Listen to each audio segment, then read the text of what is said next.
É uma alegria poder estar novamente com os irmãos. Nós estivemos aqui no sábado passado, quando fomos apresentados. Eu acho que alguns não estavam. Quantos não estavam no sábado passado? Então eu quero desejar boas-vindas a vocês. Já recebi essas boas-vindas no sábado passado. E não sei por quanto tempo Deus está nos dando o privilégio de poder servir a igreja como pastor. E nós queremos contar com o apoio dos irmãos, com as suas orações. Nós ainda não nos mudamos, estamos morando em Curitiba e vindo trabalhar aqui. Mas isso é por pouco tempo. Se Deus quiser, a partir do dia 29 de janeiro, nossa mudança virá e nós estaremos aqui pelo tempo que Deus nos permitir. Hoje a minha família não pôde vir, a minha esposa tem trabalho lá na segunda-feira e ficamos preocupados com a possibilidade de não conseguir chegar a tempo, porque para eu vir de Curitiba, ontem eu demorei 8 horas até chegar aqui. Mas, graças a Deus, o Paulo me orientou, porque eu vinha reto e não passaria por Governador Celso Ramos. Aí consegui entrar pelo contorno e chegar aqui. E eu quero pedir aos irmãos que orem por alguns irmãos nossos. Eu soube do irmão Henrique César, que teve a casa invadida pela água. Não tenho ainda informações se houveram danos. É membro aqui da igreja. Soube também de uma família haitiana, que são membros aqui da comunidade haitiana do Morro do Horácio. A casa foi inundada e perderam tudo. Oremos por essa família e também estejamos dispostos a ajudá-los. E há uma informação, irmãos, que eu gostaria também de que a igreja tomasse conhecimento. A nossa escola, o nosso colégio, abriu a possibilidade de bolsas para filhos de membros da igreja que ainda não conseguiram matricular os seus filhos na educação adventista. Não perca essa oportunidade. Procure a escola o quanto antes para você ter os seus filhos na melhor educação do planeta, a educação adventista. Porque ela educa não só para esta vida, mas sobretudo para a vida eterna. Não deixe os seus filhos sem essa bênção. Procure a escola o quanto antes, professora Dolores e a equipe do nosso colégio, para que você consiga oferecer aos seus filhos esta bênção. Eu quero, antes de abrir a palavra, fazer uma nota de gratidão a Deus, mas à igreja também, pela qualidade do louvor. Equipe de louvor, parabéns, maestro Wilson e toda a equipe de louvor, Deus seja louvado. E quero especificar aqui a nossa cantora pequenininha, a Gabriela. Onde está a Gabriela? Que talento maravilhoso. Ô, Gabi, olha, um aceno aí especial para essa menina, gente, olha só. Deus seja louvado. Glória a Deus por você, Gabriela. Que Deus use você sempre, tá bem? Meus queridos, nesta manhã, eu quero convidá-los a me acompanhar no texto sagrado, no livro de Êxodo, capítulo de número 4. Êxodo, capítulo de número 4. O objetivo da mensagem nesta manhã é ajudá-lo a refletir na relevância e na necessidade que todos nós temos de fazer uma entrega de nossa vida a Deus. E nesta manhã, ou neste dia especial, quando nós teremos aqui um exército de jovens envolvidos em projetos especiais de missão, você também é desafiado a refletir nessa oportunidade de fazer uma entrega de sua vida a Deus para servi-lo onde Ele precisar de você. O texto de Êxodo, capítulo 4, traz a história do chamado de Moisés e há algumas lições especiais aqui que eu gostaria que você me acompanhasse. A partir do versículo de número 2, é dito assim, Êxodo capítulo 4. Aliás, eu vou pedir que você mantenha a Bíblia aberta e nós iremos mais uma vez falar com o nosso Deus. Pai querido, mais uma vez nos apresentamos diante do Senhor, agora com a Tua palavra aberta em nossa mão, e nós clamamos por Tua misericórdia, por Tua graça, pelo perdão, e para que a presença do Senhor seja sentida na vida de todos que aqui estão e naqueles também que nos acompanham pelas redes sociais. Que o Espírito Santo nos envolva. Nós temos consciência de que nós não merecemos, ó Deus, e não somos dignos de estar na Sua presença. Por isso clamamos, em nome de Jesus, pela Tua graça e Tua misericórdia, que a Tua palavra venha a nós como resposta do céu às nossas necessidades. Oramos pelos nossos irmãos que foram afetados por esta chuva intensa que caiu aqui na região de Florianópolis. Que o Senhor possa confortá-los e também mover o nosso coração para nos dispormos a ajudá-los em tudo que for possível. Nós oramos pedindo estas bênçãos ao Senhor e o fazemos em nome de Jesus. Amém. Amém. Êxodo 4, a partir do verso 2, diz assim: Então o Senhor perguntou a Moisés: Que é isto que você tem na sua mão? Ele respondeu: Uma vara. Então lhe disse o Senhor: Jogue-a no chão. Ele a jogou no chão, e a vara tornou-se uma cobra, uma serpente. E Moisés fugia dela. Mas o Senhor disse a Moisés: Estenda a mão e pegue-a pela cauda. Ele estendeu a mão, pegou a cobra pela cauda, e ela se transformou novamente em vara. Então o Senhor lhe disse: Isto é para que creiam que o Senhor, o Deus de seus pais, o Deus de Abraão, o Deus de Isaque, o Deus de Jacó, apareceu a você. A partir do verso 10, então disse Moisés ao Senhor: Ah, Senhor, eu nunca fui eloquente, nem no passado e muito menos agora, quando tu falaste a teu servo, pois sou pesado de boca e pesado de língua.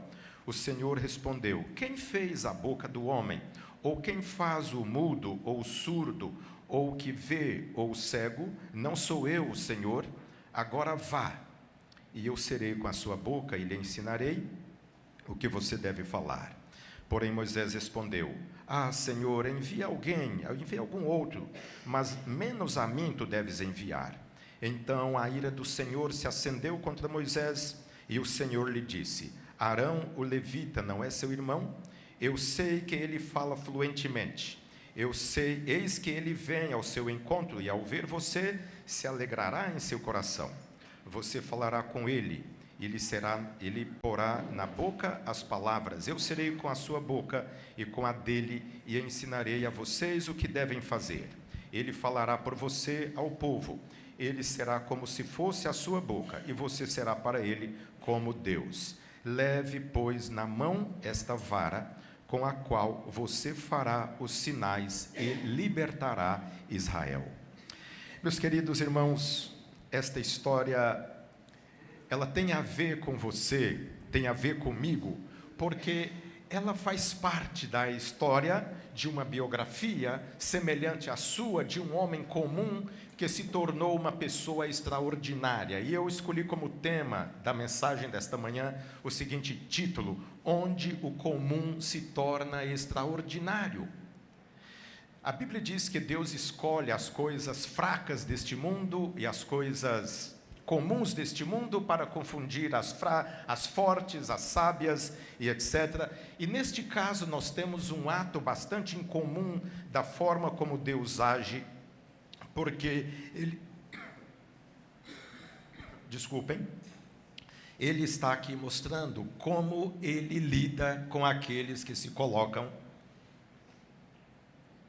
nas suas mãos em obediência ao seu chamado. É interessante, Moisés foi preparado nas melhores universidades do planeta, porque ele fora adotado pela filha de Faraó, e era conhecido como filho da filha de Faraó, a nação mais importante do mundo naquela época, que era o Egito. Ele recebeu a educação para ser o próximo monarca, e agora, por circunstâncias, ele estava isolado num deserto, cuidando de ovelhas, há 40 anos, quando então Deus aparece a ele e faz um chamado. Ele é relutante diante desse chamado. E então Deus lhe faz essa pergunta em comum: o que você tem na sua mão?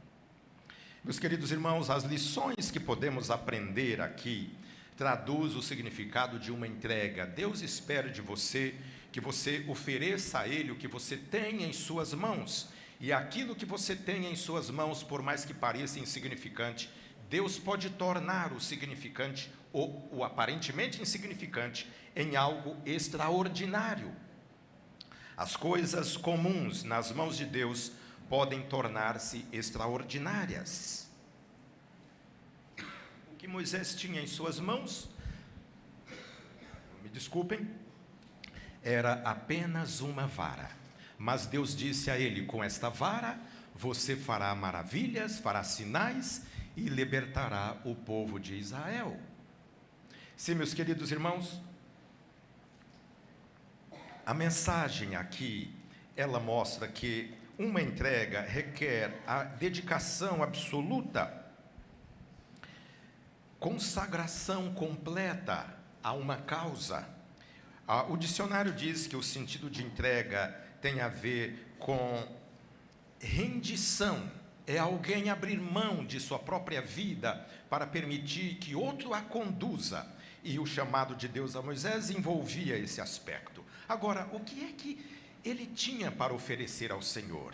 Depois de 40 anos apacentando ovelhas, Moisés havia perdido a habilidade de conversar, de dialogar com pessoas intelectuais, com pessoas importantes. A timidez agora era uma marca de sua vida, o medo lhe assombrava, a incerteza em relação aos desafios do chamado, mas Deus apela a este homem dizendo: o que é que você tem em suas mãos? E a resposta dele faz pensar. Ele diz: uma vara. E o que é uma vara, afinal? Que valor tem uma vara? Na antiguidade, as pessoas importantes tinham uma vara em sua mão. Por exemplo, os reis tinham o cetro, que era uma espécie de vara, às vezes trabalhada com materiais preciosos. Mas também uma vara era símbolo de liderança. Nós temos, por exemplo, no livro dos Juízes, uma referência. A vara na tribo de Zebulon era um símbolo de liderança. Deus dizia: a vara desta tribo liderará o meu povo nessa batalha. Outro detalhe também relacionado à vara, na linguagem bíblica, é que ela também é símbolo de poder, símbolo também de uma unidade de medida. Às vezes se media um ambiente, um espaço geográfico com uma vara. Por exemplo, em Apocalipse é dito que quando o anjo mediu a Nova Jerusalém, ele usou uma vara e etc. Veja, há muitos significados e até algumas lições também espirituais em relação à vara, por ela ser usada de diferentes formas no texto bíblico. No entanto, ela também, um outro significado da vara, ela é sinônimo de ajuda, de ânimo. No salmo mais conhecido da Bíblia, lá diz assim: a tua vara e o teu cajado me consolam. Moisés tinha em suas mãos uma vara. Quando Deus lhe pergunta: o que tens em tuas mãos? E saibam, queridos, essa pergunta também é feita a você. O que é que você tem em suas mãos hoje aqui em Florianópolis? Isso requer de nós mais do que uma reflexão, requer de nós também uma resposta. A vara também, mais uma análise, apenas para concluirmos esse bloco, era símbolo também de disciplina. Provérbios diz isso, a vara como símbolo de disciplina. O que é que você tem em suas mãos e o que é que você tem feito com aquilo que Deus tem colocado em suas mãos? Acerca de Moisés, apenas para nos contextualizarmos do significado dessas lições e como elas se aplicam à nossa vida, vale lembrar que nesta época Moisés estava com 80 anos de idade, porque ele havia fugido para o deserto quando tinha 40 anos e passou lá 40 anos cuidando das ovelhas do seu sogro. 40 anos é suficiente para você desaprender ou aprender muita coisa, mas o que é que dá para aprender num deserto? E foi nessa situação que Deus visitou Moisés, quando ele havia perdido as habilidades. E saibam, queridos, quando termina os recursos humanos começam os recursos de Deus. Se você está se achando insuficiente, incapaz, mas está disposto ou disposta a colocar-se nas mãos de Deus, é isso que fará a diferença. É nas mãos de Deus que o comum se torna extraordinário. Esta é a lição que Deus quer que você aprenda. Não são as suas habilidades intelectuais, os dons que você recebeu, não são as suas qualidades, não é a sua beleza física, não é a sua habilidade de se relacionar com as pessoas. Isso tem o seu valor, mas se não for colocado nas mãos de Deus, não faz diferença. Pode ser até uma maldição para tantas pessoas. Por isso, na maneira de Deus lidar com aqueles que ousam confiar nele, às vezes Deus permite que o deserto faça parte da nossa história. Para Moisés foram necessários 40 anos no deserto, apacentando ovelhas, rodeado por montanhas, uma vida simples, isolada, um ambiente rústico. Ali foi para ele a universidade em que Deus o moldou para a missão mais sublime, para torná-lo o homem mais importante deste mundo na sua geração. Um porta-voz de Deus, um agente de Deus, um mensageiro de Deus, um libertador para o povo de Deus. Sim, meus queridos, quando Deus aparece a Moisés, ele o fez de uma forma tão incomum, e você conhece a história, apenas alguns flashes aqui para relembrar. Ele aparece numa sarça, numa planta típica de deserto, e a planta não era consumida pelo fogo, ela estava toda incandescente, mas o fogo não a consumia. E Moisés achou aquilo incomum, e ele se aproxima, e Deus fala com ele do meio da labareda que estava incendiando aquela planta, e ali Deus faz um convite a Moisés. A pergunta que se faz aqui, meus irmãos, é: você tem ouvido o convite de Deus a você? Em algum momento Deus já o convidou para aceitar o plano da salvação, mas o convite de Deus não se limita a um ato na história apenas. Deus havia chamado Moisés desde o seu ventre. Você sabe, ele foi salvo milagrosamente por intervenção de Deus e colocado no palácio do homem mais importante do mundo na época. Ali estava uma evidência do chamado de Deus para a vida daquele homem, mas agora Deus faz novamente um chamado, e o chamado de Deus para você, meu irmão, minha irmã, não está limitado ao passado apenas. Deus também tem um chamado para você hoje.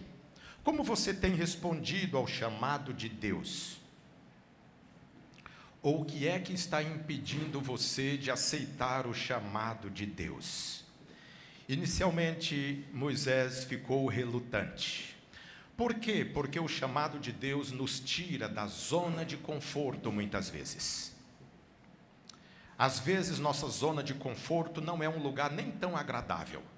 Para Moisés, era um deserto. E que atratividade existe num deserto? Mas, para ele deixar o deserto, era sair da zona de conforto. O que é que Deus precisa fazer para tirar você da zona de conforto? Os últimos episódios que marcaram o início da história neste ano, como o incêndio em Los Angeles, essa chuva intensa aqui em Florianópolis, que nem os meteorologistas conseguiram prever, tantas outras tragédias que já marcam a história deste ano, é interpretada por muitos pensadores e teólogos como medidas da misericórdia de Deus com os seus juízos parciais, querendo chamar a atenção do mundo para a realidade trágica que o pecado gera ao ser humano. Deus não promove o sofrimento, mas às vezes, como um cirurgião, ele usa o bisturi da dor para ferir e para salvar alguns. Como é que você tem respondido à intervenção de Deus na história da sua vida? Você pode ter sido relutante, Deus compreende o seu dilema, porque a Bíblia diz que Jesus se tornou como você e eu, assumiu a forma humana, e naquilo que nós somos tentados, Ele conhece por experiência, Ele colocou os pés nos calçados que você usa, Ele sentiu os espinhos que te ferem, e a Bíblia diz assim que Ele não só nos entende, mas Ele é poderoso para nos socorrer. Esta é a boa notícia, meus queridos. Mas não se esqueça, porque Deus pode estar trabalhando também com um chamado para você deixar a sua zona de conforto, deixar o seu ambiente e colocar-se nas mãos de Deus para fazer ou cumprir a obra que Ele tem em seus planos para a sua vida. As desculpas de Moisés: eu só tenho uma vara, eu não sei falar, eu tenho dificuldade com a fala. Meus amados, o êxito da causa não está na qualidade do obreiro, mas daquele que o chamou. Naquela circunstância, Moisés estava, além de tudo, despreparado, 40 anos, sem contato com uma boa biblioteca, sem contato com, aqui eu vou parafrasear, sem contato sequer com o Google, isolado de tudo, longe da civilização. Foi o momento em que Deus o visita para chamá-lo para uma obra especial. Naquela circunstância, Moisés não tinha nada. As ovelhas que ele cuidava não eram dele. Estava pobre, sentindo-se incapacitado em todos os aspectos. Tinha em suas mãos apenas uma vara. O que é isso na sua mão? É a pergunta que Deus faz. O que é que você tem para oferecer a Deus no condomínio que você mora, na faculdade onde você estuda, cheio de gente intelectual? O que é que você tem para oferecer a Deus no ambiente que você trabalha com gente com conta bancária volumosa? O que é que você tem para oferecer a Deus? Moisés tinha apenas uma vara. E Deus agora diz a ele: Moisés, lance a vara ao chão. Veja, queridos, para quem não tinha nada, uma vara é símbolo, como nós já vimos, é símbolo de proteção. Uma vara tinha algum significado. E Deus diz: Moisés, abra mão desta vara, jogue-a ao chão. O que é que Deus queria, afinal, ensinar com isso? Meus amados, às vezes a forma de Deus agir vai além da nossa capacidade de entender, mas o que nós mais necessitamos não é entender, nós precisamos confiar. E esta é uma das lições que eu gostaria que você tivesse em sua mente. Aprenda a confiar em Deus, mesmo quando você não entende. Você tem estudado esse tema na lição da Escola Sabatina, e se você não tem estudado, faze-o a partir de agora. Isso irá o ajudar a entender, a conhecer melhor esse Deus de amor. Ele sabe como lidar com você. E quando ele diz a Moisés: lança a sua vara no chão, ele estava dizendo: abra mão de tudo que você tem e abra espaço para eu agir por você, usar você. Enfim, esta é a mensagem que Deus tem para você. Deposite sua confiança em mim. Abra mão de confiar em qualquer outra coisa. Deixa eu agir em você. Deixa eu agir por você. Lança a sua vara sobre a terra, e ela virou uma cobra. E diz a Bíblia que a cobra o perseguia. Veja, agora Moisés não tinha mais a vara que simbolizava alguma proteção, e ao obedecer à ordem de Deus, ele estava diante de um problema, uma cobra que tentava matá-lo. E a pergunta que se faz que certamente ele fazia não bastava eu não ter nada, agora o que eu tinha torna-se um problema real contra mim. Ele fugia dela. E Deus queria que Moisés aprendesse que ele é quem pode suprir as necessidades daqueles que ele chama para a sua obra. E essa lição, meus queridos, essa lição também, ela se aplica a você. Entenda que Deus é quem deve ser a fonte de suprimentos da sua vida.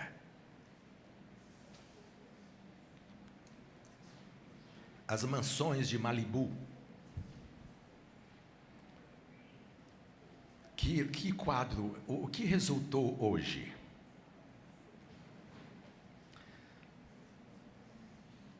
Onde está colocada a sua confiança? Aqueles que colocam Deus como sua suficiência podem passar por problemas, podem enfrentar crise, mas não serão decepcionados, porque o nosso Deus é socorro presente nas nossas tribulações. Meus amados irmãos, a mensagem de Deus a Moisés é estranha, porque quando ele fugia da cobra, Deus diz: Moisés, vire-se e pegue-a pela cauda. Se você entende um pouquinho, os desbravadores têm especialidades de répteis, e uma das especialidades com os répteis é lida com cobras e etc. E você aprendeu que quando você vai pegar uma cobra, não a pega pela cauda. Na verdade, quando você vê uma cobra, o que deve fazer? É fugir. Mas nesse caso, alguns têm habilidade e não têm medo de enfrentar uma cobra, só que quando vão lidar com ela, não pega pela cauda, pega pela cabeça para imobilizá-la, porque o que é mortal nela é a sua mordida. E Deus diz a Moisés: Moisés, certamente Moisés conhecia a habilidade de lidar com cobras, porque no deserto é infestado de serpentes. E Deus diz: pegue-a pela cauda. Qual é a lição que Deus quer ensinar? Lide com os problemas não do seu jeito, mas confie na minha palavra, obedeça a minha palavra, ainda que pareça estranho, mas a palavra de Deus é que tem o poder de mudar as coisas. E quando ele pega a cobra pela cauda, o texto diz, ela novamente tornou-se em vara. Meus queridos, quando você se dispõe a obedecer a Deus, os problemas mudam. Por mais ilógico que pareça, mas não tem lógica na fé.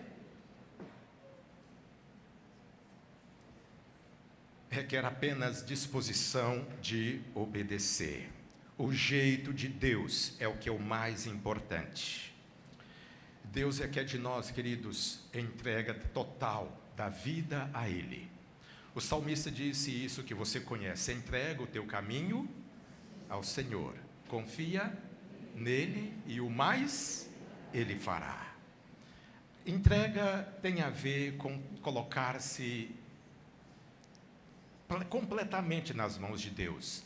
É símbolo de rendição, como nós já dissemos.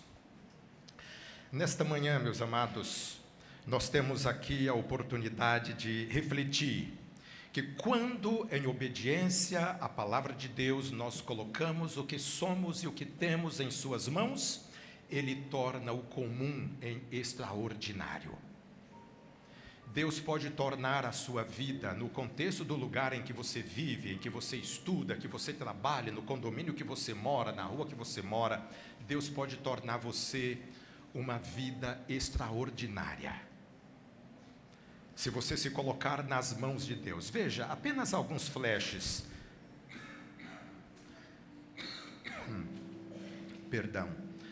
A Bíblia nos diz, por exemplo, que a vara de Moisés tornou-se a vara do Senhor. Com aquela vara, ele feriu as águas do Nilo, que se tornaram em sangue. Com aquela vara, ele feriu o mar vermelho, que se abriu, e o povo passou a pé enxuto pelo meio do mar, e as águas eram como um muro ao redor deles. Com aquela vara, Arão feriu o pó da terra, Moisés feriu, a terra foi ferida, e o pó se tornou piolhos que afligiram os egípcios, e foi parte da ação de Deus para libertar o seu povo. Também com aquela vara, Moisés feriu a terra, e um vento oriental levou a nuvem de gafanhotos que destruiu toda a vegetação da nação egípcia no contexto das pragas. Com a vara, Moisés a estendeu ao céu, e trevas vieram cobrindo toda a terra do Egito por longas horas. E tantas outras coisas que Moisés fez com a vara, que agora não era mais de Moisés, era a vara de Deus que Moisés havia colocado nas mãos do Senhor. Com aquela vara ele feriu a rocha em Meribá e jorrou água que saciou aproximadamente 2 milhões de pessoas. Queridos, quando nós entregamos a Deus o que nós temos em nossas mãos, Deus faz a diferença, porque nas mãos de Deus o comum se torna extraordinário. O que é que você tem em suas mãos? E que uso você está fazendo daquilo que Deus colocou em suas mãos? Pode ser o seu QI, pode ser a sua influência, pode ser sua personalidade, pode ser bens materiais. Alguns Deus deu esse dom de ganhar riquezas. Para outros, Deus deu força física, mas o que é que você tem feito com aquilo que Deus tem colocado em suas mãos? Concluindo, irmãos, nossa adoração nesta manhã, eu gostaria de que você considerasse a pergunta que Deus fez a Moisés, Ele a faz a você. O que você tem em suas mãos? Deus está pedindo para você entregar a Ele alguma coisa boa que você tem. Mas talvez você tenha também coisas ruins na sua vida que você não consegue abrir mão delas. Pode ser algum vício. Alguns lutam seriamente contra vícios. Pode ser algum pecado, talvez você não consegue vencer esse pecado, uma tentação que te assola, que te escraviza. Talvez seja alguns aqui, pode ser que sejam escravos da pornografia e precisa ser libertado. Pode ser escravo do ódio, de alguma mágoa. Você estaria disposto a colocar isso nas mãos de Deus? Ele pode mudar as coisas, Ele pode te fazer o que para você é impossível. Talvez seja algum hábito errado na alimentação, no cuidado com a saúde que você precisa rever. Talvez seja algum relacionamento no qual você está envolvido e você sabe, tem que pôr fim nesse relacionamento. O que é que você precisa entregar a Deus afinal? Mas pode ser também que Deus esteja querendo de você, queridos, coisas boas, seus talentos, os dons que você recebeu de Deus, eles fazem falta na obra de Deus quando você não os usa. Talvez Deus esteja pedindo o seu tempo, menos tempo para as redes sociais, mais tempo para a obra de Deus, para a comunhão com Ele. Talvez Deus esteja pedindo também os seus tesouros. Invista menos no seu conforto e mais na proclamação do Evangelho para levar a misericórdia de Deus, o seu plano de salvação a um mundo que está perecendo e não sabe o que está acontecendo. O que é que você precisa colocar hoje nas mãos de Deus? Sobretudo, Ele pede de você a entrega de sua vida. Preciso me entregar, Senhor. Você estaria disposto a dizer isso nesta manhã ao nosso Deus? Senhor, o ano está começando, eu preciso me entregar. Toma em tuas mãos minha vida, tudo o que eu sou. Alguém nesta manhã gostaria de dizer isso a Deus com sinceridade de coração? Ó Deus querido, eu quero entregar-me ao Senhor, porque o Senhor antes se entregou por mim. Se é seu desejo, levante a mão por bondade. Se você entendeu que Deus espera uma entrega de sua vida a Ele, do que você tem, colocar nas mãos dEle, levante bem alta a sua mão. Esse é o momento de nós respondermos à mensagem de Deus. Obrigado, pessoal da galeria, você que está nos acompanhando e pelas redes sociais também. Manifesta o seu gesto, dizer: Senhor, eu me coloco nas suas mãos, receba a minha entrega e faze de mim o que o Senhor deseja que eu seja, um instrumento nas suas mãos. Nós vamos cantar com um grupo de louvor, que será uma espécie de oração. Preciso me entregar, Senhor. Nós vamos fazê-lo com sinceridade de coração, em resposta ao nosso Deus, ao final da nossa adoração a Ele nesta manhã.